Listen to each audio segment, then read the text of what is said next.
Hey everyone, this is some nerdy guy back again with another video, and today is going to be somewhat of a discussion video, more of a top 10 kind of thing. I just wanted to talk about some of the stuff that's been going on with the Wii U and the 3DS, and I kind of wanted to just give, I picked out 10. I didn't really want to do like a top 10, but I picked out 10 games that I predict are going to go up in price after the Wii U eShop shuts down completely. So, um, without further ado on that, just gonna get right into it. There's no like particular order of like what price range I think it's gonna be at, like what's gonna be the most expensive or the least expensive. These are just like ones I think are probably gonna go up, if not a lot, at least way more than they're at right now. So, the first one is kind of a cheat because it's not really the game itself, but something that comes with the game, and I believe only the first printing of the game, and that is Pokken Tournament. And the first printing of the game comes with this Shadow Mewtwo amiibo card, which we all know how some people go nuts over amiibo. I'm about to lose this whole stack of games right now. But how crazy people get over amiibo. And I know the Animal Crossing amiibo cards are really popular. I know Pokemon's really popular. And I think this card's already has kind of gotten a little bit expensive. Not too bad. I think it's like maybe $20 for the card. And as you can see, I haven't used mine because you can literally just, scan it through the plastic. So I just never bothered taking it out of the plastic. But yeah, that's the first one. I think because this game's already on the Switch, so there's really no reason why this version would get more expensive. But then again, when a console gets rare, that version for that console sometimes gets more expensive than what's already currently out. So, like, the best example I always allude to every time I think about that, because it's like the most common, like the one that's kept the most true, is with Twilight Princess. You can get a copy of that for the Wii for $20 across the board. Anywhere you go, it's going to be $20, unless if you find a random retro game store that thinks that everything's worth a bunch of money. But generally, you can get a copy of Twilight Princess for $20. But if you find the GameCube version's worth a lot more. So I don't really think that'll happen with something like this, but you never know. Another one, which I kind of hesitated on making this whole video in general because I feel like most of the YouTubers, at least the ones that I've watched, they all kind of had similar top 10s, which there's nothing wrong with that because a lot of these games, there's like similar thoughts, similar like assumptions about it, which is perfectly fine. So mine is going to be pretty much the same for the most part. I think I have maybe one or two games that I don't think anybody's talked about. I think really just one out of all of these. But this one I definitely heard people talk about. And it is a really fun game, very unique art style, and I'm a big fan of this art style, like from movies and shows and stuff, and they put it in this game, and it's a Kirby game, and that is Kirby and the Rainbow Curse.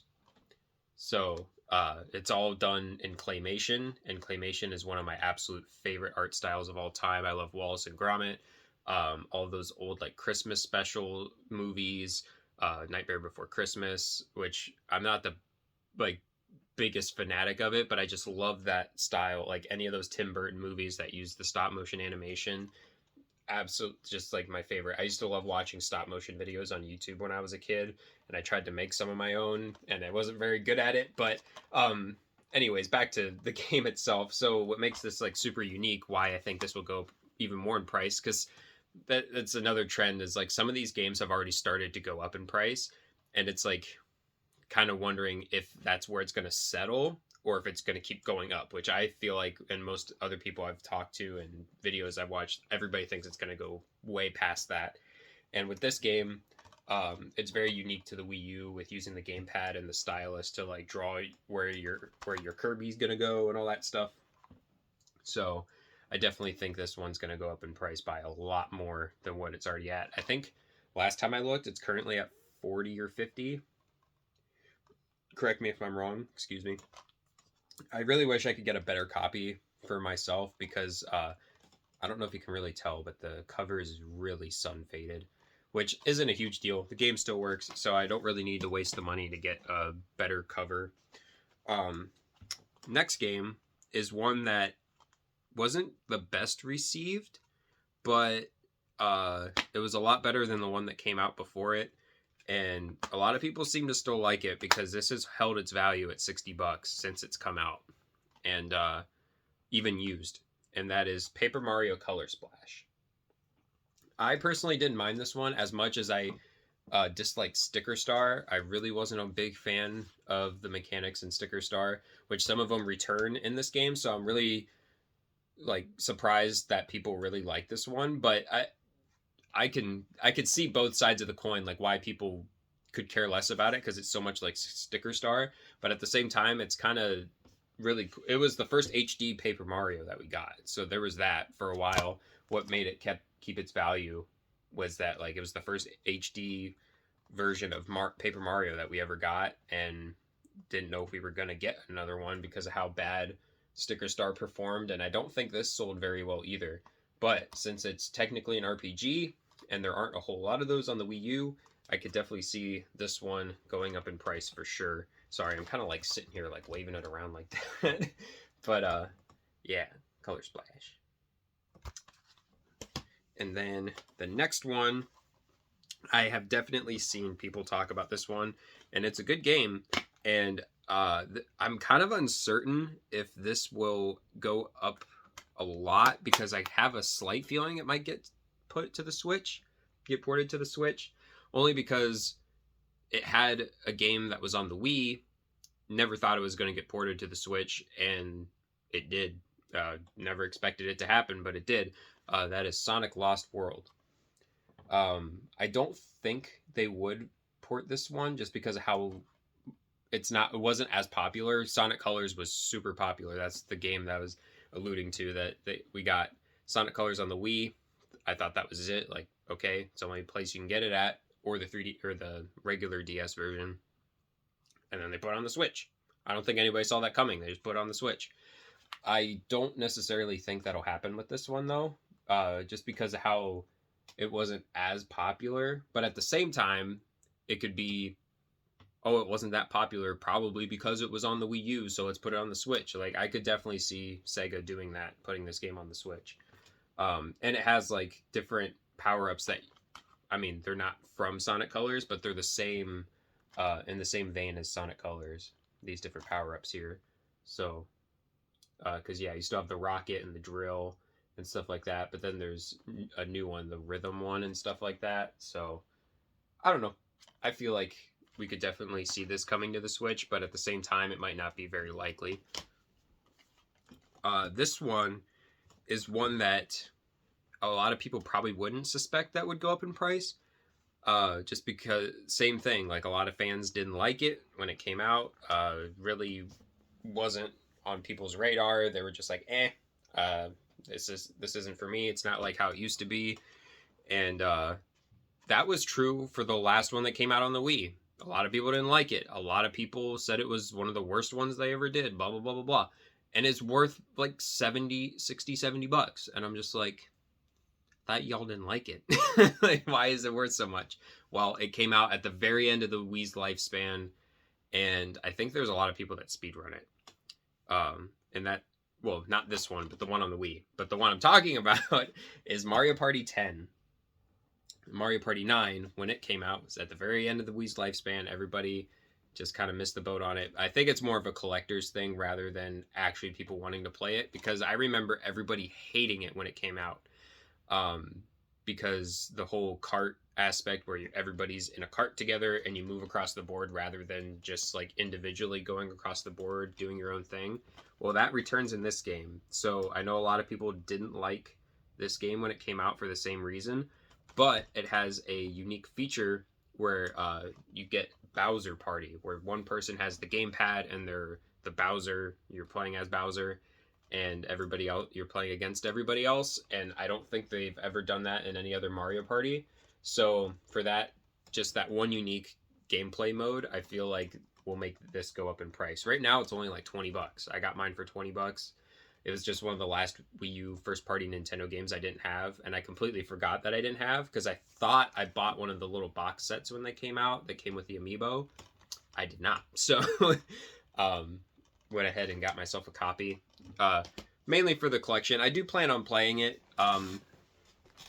but I know I'm not going to like it as much. I think I just like flashed a bunch of the games. Just gave away the rest of them, but that's okay. The next one is one that's already reaching $100, which is mind-blowing to me because I got mine at a video rental store that was going out of business for only like $10.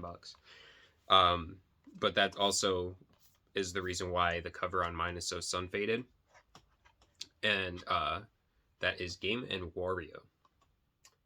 I think this one is the same type of thing, which is a running trend for pretty much all of these games that everybody's talking about that they think is going to go up in price, is the gamepad stuff. Like, they're not going to port it to the Switch most likely because of all the features that were exclusive to the gamepad.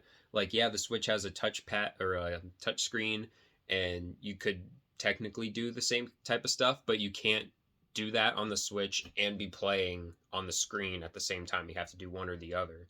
It's like, oh, play these certain ones in handheld mode and play certain ones in docked mode. Like, most people aren't going to want to do that. They want the whole game right from the get-go, like not having to do all that stuff or have multiple switches, because not a lot of people have multiple switches.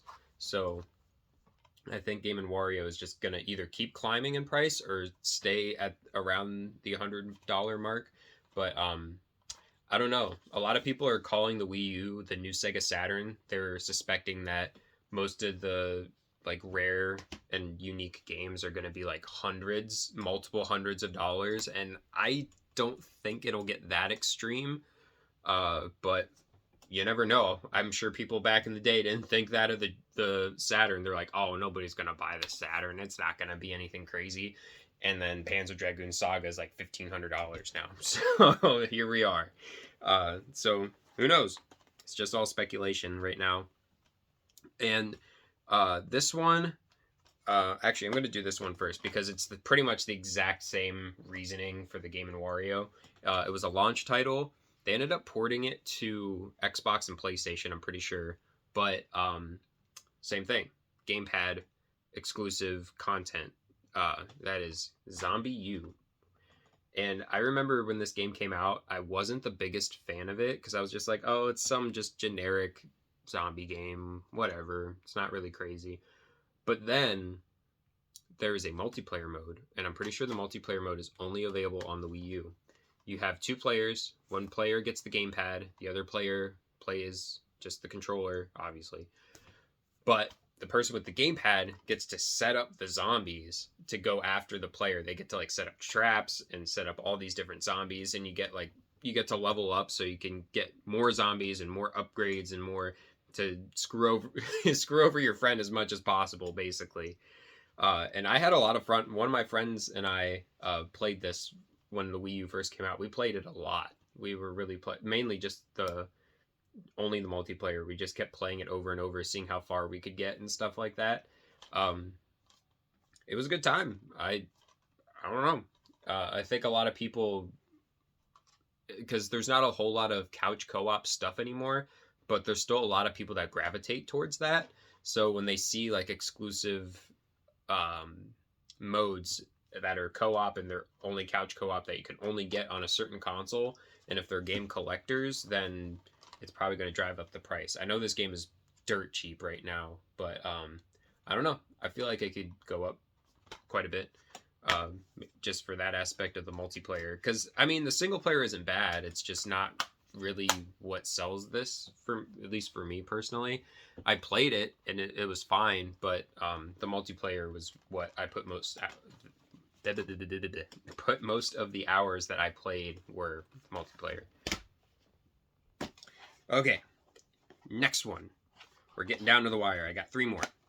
So the next one is also on the 3DS. I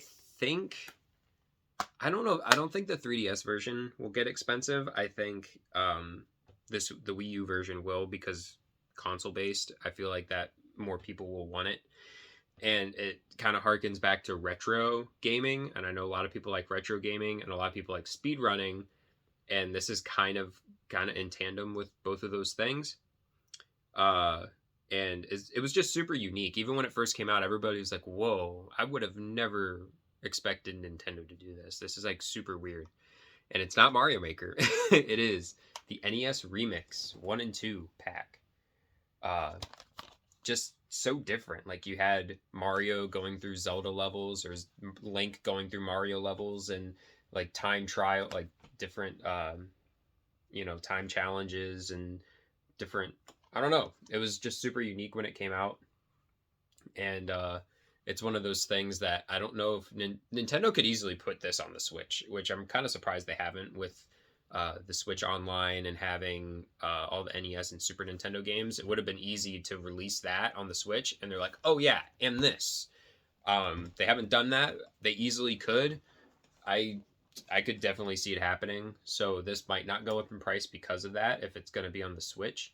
But at the same time, if it's not on the Switch, this is the only way you can get it, or the 3DS version. I think a lot of people will want this game just because of how different it was, and it's definitely exclusive to Nintendo. Like you're not going to get it anywhere else. So, yeah, NES Remix. I think that's.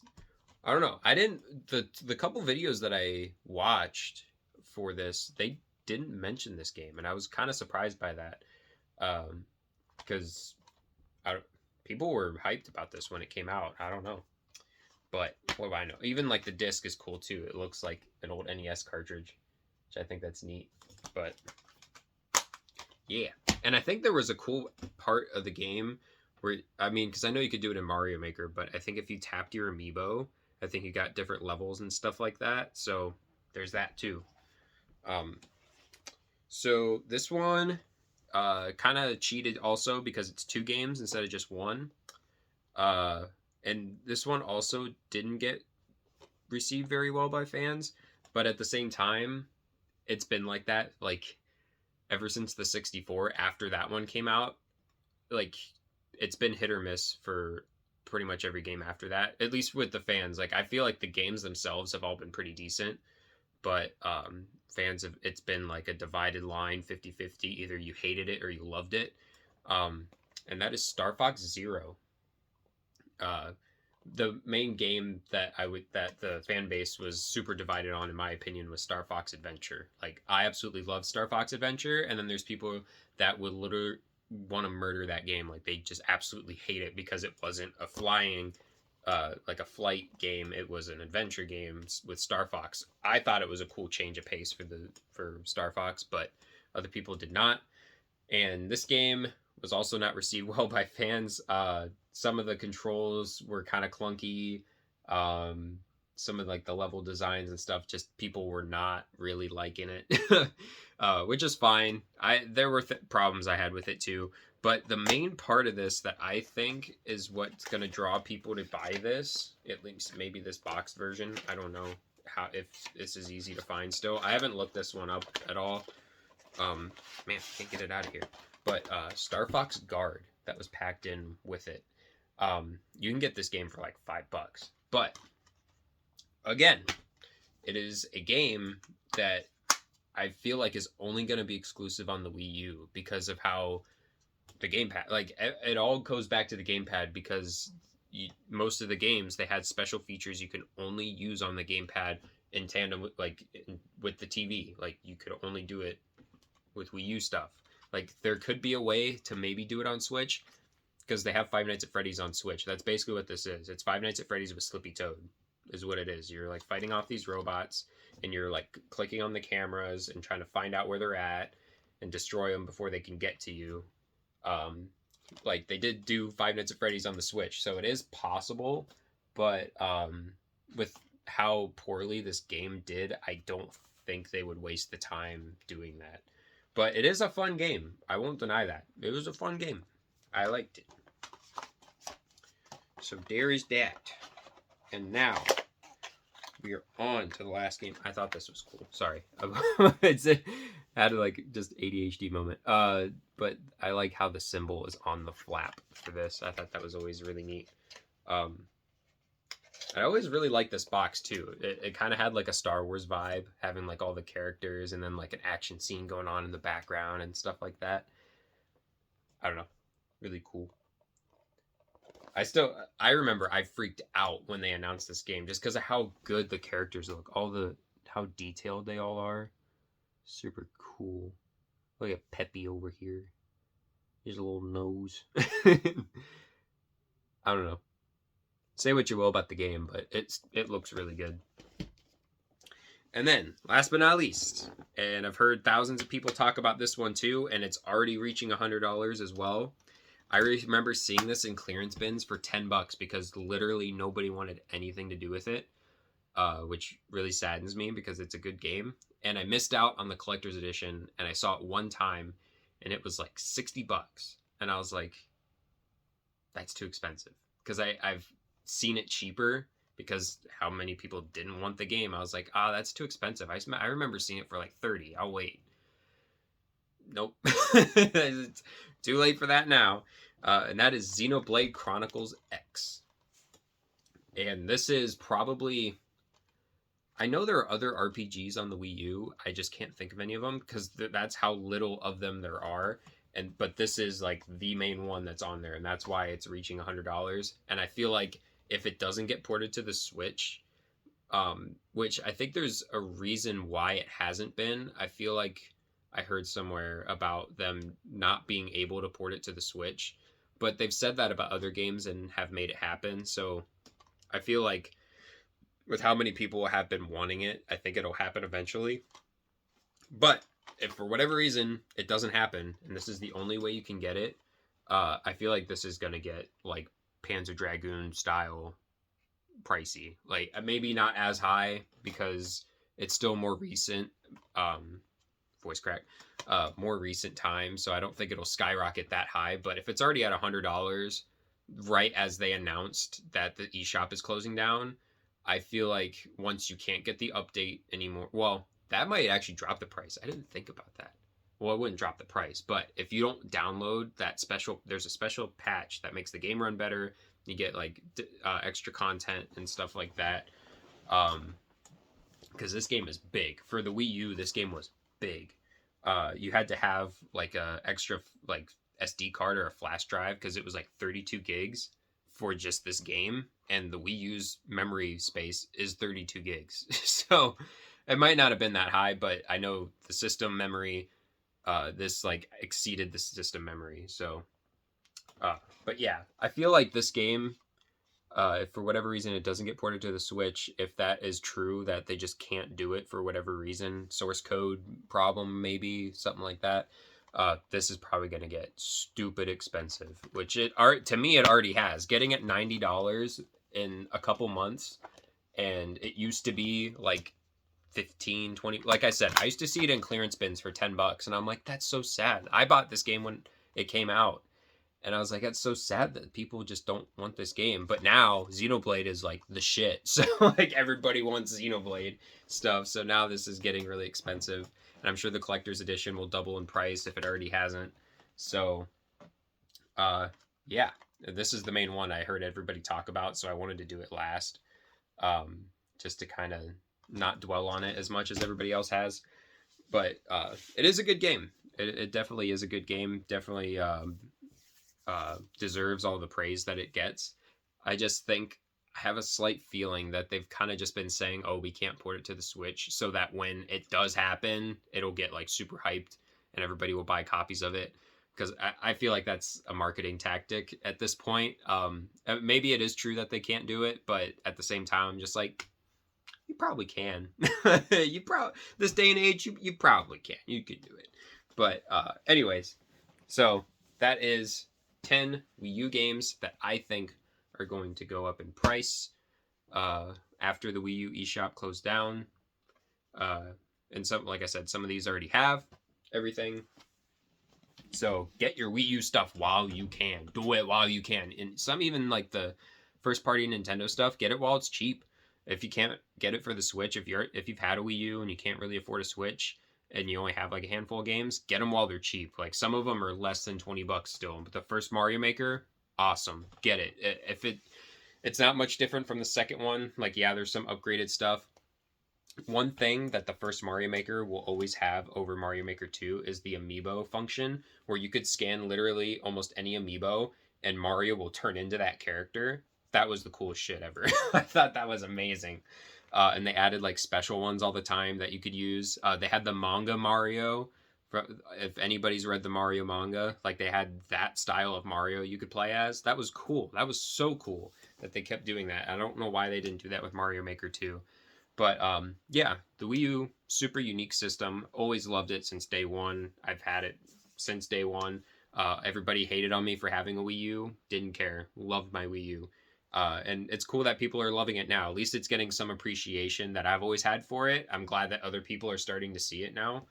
And some people have been in the same boat as me, and it just hasn't really been spread as much. I don't want to sit here and be like, oh, I was the only one who liked the Wii U. But at least from people I knew, I was the only one who had a Wii U. I was the only one who cared about it.